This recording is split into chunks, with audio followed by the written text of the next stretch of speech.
Hello, Winter by Shelley, Rotner. The trees are almost bare. The days are getting shorter and colder. Winter is on its way. Soon it's the shortest day of the year and the first day of winter, the winter solstice. The sun sets early. People make fires and sing songs. There's a chill in the air. Trees and plants stop growing and wait for warm spring days. Shadows are long. It's cold. Ponds and rivers start to freeze. Ice crystals make delicate designs. We can't wait for snow. And then snowflakes start to fall and fall. Hooray! It's a snow day.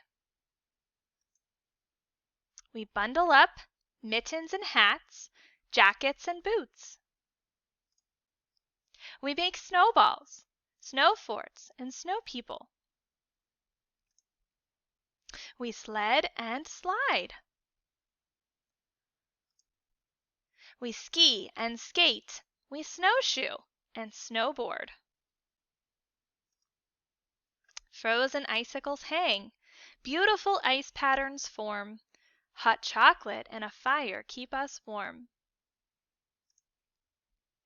Animals must keep warm too. They adapt to the cold weather.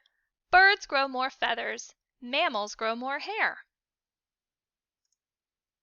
Most animals have to search hard to find food.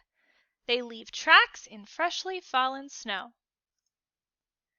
Some animals build nests or find shelter. Others slow down. Some go underground or underwater to keep warm. Other animals sleep or hibernate for the whole winter. In winter's short days, we celebrate holidays with lights and decorations. Then the summer or sun grows stronger. Snow and ice melt. The ground thaws and warms. Trees and plants begin to wake up. The days get longer and longer. And then spring is finally here.